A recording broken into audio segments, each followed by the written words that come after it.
Hi అండి. అందరం కూడా హనుమంతుల వారికి కానీ ఇంట్లో తాంబూలాలకి పెట్టుకున్నప్పుడు కానీ తమలపాకు వాడుతూ ఉంటాము. అయితే అదే తమలపాకు చట్నీ ఇంట్లో ఉండకూడదు అని చెప్తూ ఉంటే అందరూ కూడా భయపడి ఇంట్లో పెట్టుకోవట్లేదు.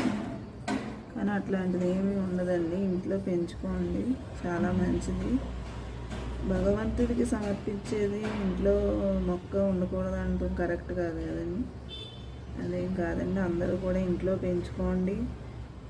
అమ్మవారికి, హనుమంతుల వారికి, రాముల వారికి దగ్గర పెట్టుకోండి. అలాగే మన ఆరోగ్యానికి కూడా ఎంతో మంచిదండి తమలపాకు. డైలీ ఒకటి తినండి.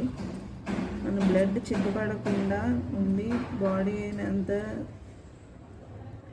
బ్లడ్ అంతా బాడీ సర్క్యులేట్ అవుతూ ఉంటుందండి. మనకి బ్లడ్ చిక్కబడిందంటే హార్ట్ స్ట్రోక్ కానీ ఇట్లా వస్తూ ఉంటున్నాయంట. కరోనా టైంలో కూడా తమలపాకు చాలా బాగా ఉపయోగపడింది అందరికీ కూడా. సో మీరు అందరూ కూడా తప్పకుండా డైలీ ఒక తమలపాకుని తినండి భోజనం చేసిన తర్వాత మధ్యాహ్నం. ఓకేనండి, అందరూ ట్రై చేయండి, అందరూ ఇంట్లో పెట్టుకోండి. సర్వే జన సుఖినో భవంతు. జై శ్రీరామ్.